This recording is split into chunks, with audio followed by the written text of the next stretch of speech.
Following you in that. Sunray always said that he came from Saturn. Now, you know and I know that this is silly. No one comes from Saturn. And yet, if he did come from Saturn, it would explain so much. Let's say he did come from Saturn.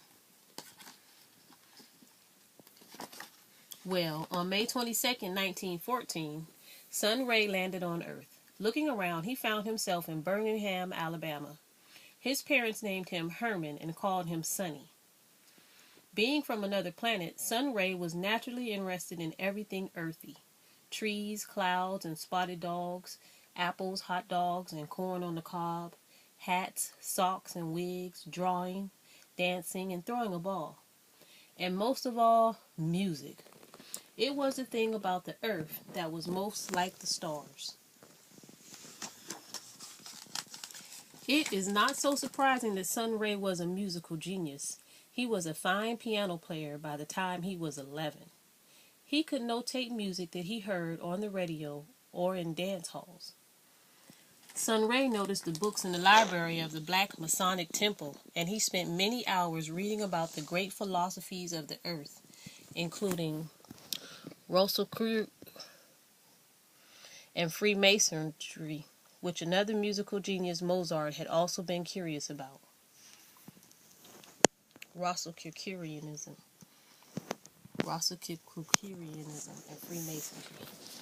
Mozart was interested in Freemasonry.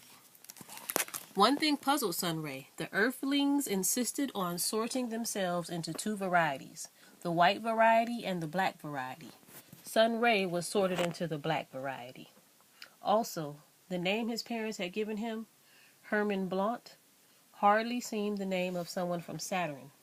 As soon as he could, Sunray changed his name to Lee Sunray, and then simply to Sunray. Lee Sunray. First it was Lee Sunray, and then simply to Sunray. As a teen earthling, Sunray spent long afternoons at the Forbes Piano Company, where even though the store was owned by earthlings of the white variety, he was welcome to play, compose, or just practice the piano. Before he left high school, Sunray was already a professional musician, leading his own ensemble and accompanying singers. You want to say singers. Then Sunray saw the strangest thing. All over the globe, the earthlings began fighting and killing each other. It was the Second World War. Sunray refused to join in. Questioning him, the Birmingham Draft Board understood that his conscience would not allow him to fight. Little did they know that he was from Saturn. So they designated him a conscious objector. Instead of going to war, Sunray was sent to work in a forest in Pennsylvania. After the war, wishing to learn more about earthly music, Sunray traveled to Chicago to absorb its blues, doo-wop, and jazz. Sunray mastered all of these, both as a performer and a composer. Sunray drew other musicians to him. They played in small groups, medium-sized groups, and big groups, with singers or without singers, all kinds of ways.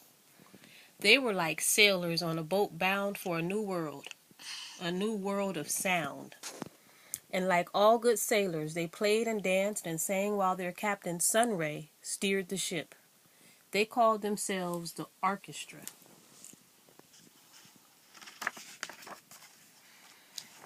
Being from outer space, Sunray was afraid neither of electrons nor electricity, and so was one of the first musicians on Earth to use an electric keyboard. He played the mini-moog, the clavinet, and the rock C chord.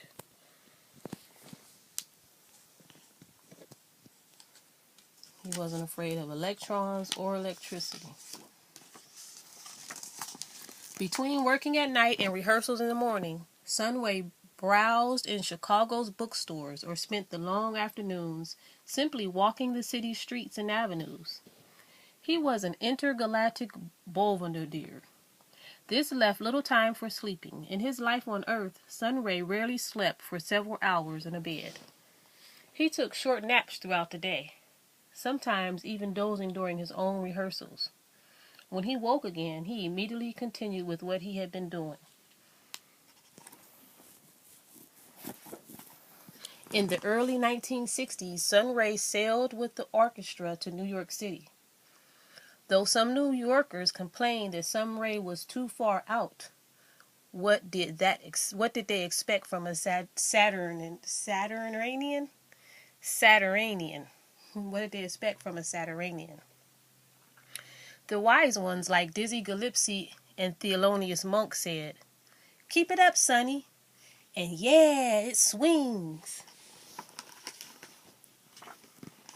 Would it surprise you that the orchestra made its own clothes? Robes of purple cotton, silk scarves, bone necklaces, and crowns of shining metal foil. From this time on, joining the orchestra meant being ready to live with the orchestra, rehearse with the orchestra, and perform with the orchestra, sometimes playing for many, many hours on end. The music might be crisp and tight one moment, then wild and free the next, changing with a nod of Sunray's head or a wave of his fingers. One disadvantage of coming from Saturn, though, was that Sunray could never really understand or care too much about money. The New York landlords, on the other hand, did, and kicked the orchestra out. So they sailed again, this time to Philadelphia, renting a house there.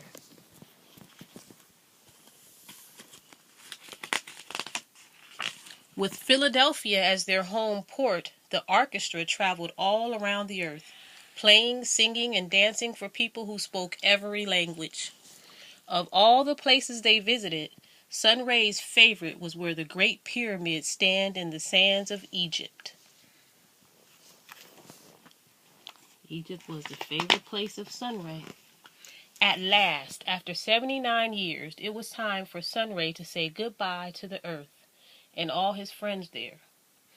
On May 30th, 1993, he returned to Saturn. Before he left, Sunray said, "You may think that it is gravity that holds us all together, but it is not. It is music."